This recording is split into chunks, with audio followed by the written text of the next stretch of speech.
Hello বন্ধুরা, ঘুম থেকে উঠলাম এখন যে 12টা বেজে গেল হয়তো। ভাবছিলাম ঘুম থেকে উঠে এখন আমাদের ছোটো ছোটো কিছু মুরগির বাচ্চা নিয়েছে, সেগুলোকে খাবার দিলাম। দেখতেই পাচ্ছ 10টা বাচ্চা নিয়েছিল, একটা কোথাও হারিয়ে গিয়েছে, এখন 9টা আছে।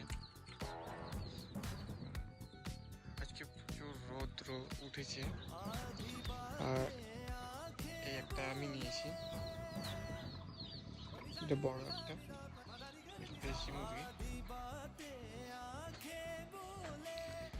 তারপর আমি আমার একটু গাছের দিকে চলে আসলাম। সকালে উঠেই আমি আগে আমার গাছের দিকে একবার করে দেখি প্রত্যেকটা গাছে